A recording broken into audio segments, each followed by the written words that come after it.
ஒரு வகையில் பார்த்தா நம்ம சூப்பர் ஸ்டார் மற்றும் சென்னை சூப்பர் கிங்ஸ் அணி தோனி 2 பேரும் ஒன்று தான். இதுதான் அவருக்கு கடைசி படம், இந்த ஐபிஎல் தான் அவருக்கு கடைசி ஐபிஎல் என எப்போதும் ஒரு பேச்சு இருக்கும். ரஜினி சினிமாவில் இருந்து ஓய்வு பெற போறார், மகேந்திர சிங் தோனி ஐபிஎல் இருந்து ஓய்வு பெற போறார் என அப்போ கதை வந்து கொண்டே தான் இருக்கும். ஆனால் இவங்க 2 பேரும் அவங்களோட குறிக்கோளை எதை வச்சிருக்காங்கன்னு யாராலையும் கண்டுபிடிக்க முடியாது. ஒரு பக்கம் மகேந்திர சிங் தோனி இன்னொரு 10 வருஷத்துக்கு விளையாடி தான் ஆகணும்னு கிரிக்கெட் ரசிகர்கள் நினைக்கிறாங்க. அதே நேரத்தில் ரஜினியை ரொம்ப பிடித்த அவருடைய ரசிகர்கள் கூட ஒருபோதும் அவர் கஷ்டப்படுத்தாதீங்க என்று சொல்லும் அளவுக்கு நிலைமை இருக்கு. ஜெயிலர் படம் தான் அவருடைய கடைசி படம் என பேசப்பட்டது. ஆனால் அதுக்கப்புறம் தலைவர் 2 படத்தில் புக் ஆயிட்டாரு. அதிலும் லோகேஷ் கனகராஜோட இணைந்து நடிக்க போகும் படம் பெரிய அளவில் எதிர்பார்ப்பை ஏற்படுத்தியிருக்கு. என்கிட்ட பணம் மற்றும் புகை எல்லாமே இருக்கு, நிம்மதி தான் இல்லை என மனம் திறந்து ரஜினி ஒரு மேடையில் சொல்லிட்டாரு. அதற்கு காரணம் என்ன என எல்லோருக்கும் தெரியும்.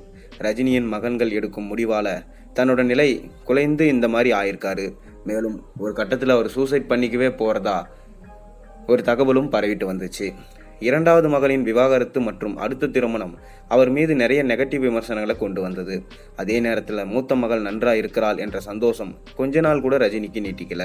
தமிழ் சினிமாவின் மிகப்பெரிய ஹீரோவா இருக்கும் தனுஷை வேண்டாம் என்று உதறி தள்ளிவிட்டு அப்பா வீட்டுக்கு வந்து விட்டார் ஐஸ்வர்யா. போதாத குறைக்கு இயக்குனர் ஆகிறேன் என்ற பெயரில் லால் சலாம் படத்தை எடுத்து தலைவருக்கு இன்னும் தலைவலியை ஏற்படுத்திட்டாரு.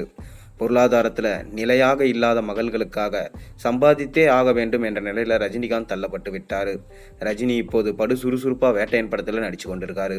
இந்த படப்பிடிப்பு முடிந்து கொஞ்ச நாள் கூட ரெஸ்ட் எடுக்காம ரஜினி சுத்தமாக ரெஸ்டே இல்லாமல் ஜூன் மாதமே தலைவர் 171 படப்பிடிப்பை தொடங்க போகிறாங்களாம். இயக்குனர் லோகேஷ் கனகராஜ் படத்துக்கான ஸ்கிரிப்ட் எல்லாத்தையும் ரெடி பண்ணி விட்டாராம். மகள்களுக்காக முன்பை விட படு வேகமாக ஓட ஆரம்பிச்சிட்டாரு நம்ம சூப்பர் ஸ்டார். இதனால் நிம்மதி இழந்த சூப்பர் ஸ்டார் ஒரு கட்டத்தில் சூசைட் பண்ணிக்கும் நிலைமை ஏற்பட்டுருமோ அப்படின்னு பயந்துருக்காரு. இதனால் பார்த்தீங்கன்னா நிம்மதியை தேடி இமயமலைக்கு போயிருக்காரு சூப்பர் ஸ்டார் ரஜினிகாந்த். இமயமலையிலிருந்து அவர் எடுத்த புகைப்படங்கள் இன்றைக்கி பார்த்தீங்கன்னா ஒவ்வொன்றும் வைரலாக போயிட்டுருக்கு. இமயமலை அடிவாரத்தில் அவர் நின்று கூலிங் கிளாஸ் போட்டுன்னு கெத்தா ஸ்டைலாக போஸ்ட் கொடுத்ததை இன்றைக்கி அஃபிஷியல் சோசியல் மீடியா பேஜில் எல்லாத்திலும் ரிலீஸ் பண்ணியிருக்காங்க. இதை பார்த்த ரசிகர்கள், தலைவா உங்களுக்கு வயசே ஆகலை, நீங்கள் சூப்பராக இருக்கீங்க, உங்களுக்கு எதுக்கு நிம்மதி இல்லாமல் இருக்கீங்க, நீங்கள் எப்போவும் நிம்மதியாக இருங்க, உங்கள் கூட நாங்கள் இருக்கோம் அப்படின்னு சொல்லிட்டு எல்லாரும் டேக் பண்ணிட்டு வராங்க. நீங்கள் சூப்பர் ஸ்டார் ரஜினிகாந்த் செஞ்சது சரியா, இமயமலைக்கு போனது கரெக்டா அப்படின்றத மறக்காமல் உங்களோட கமெண்ட்டுகளை கீழே கருத்துக்களை பதிவுங்க.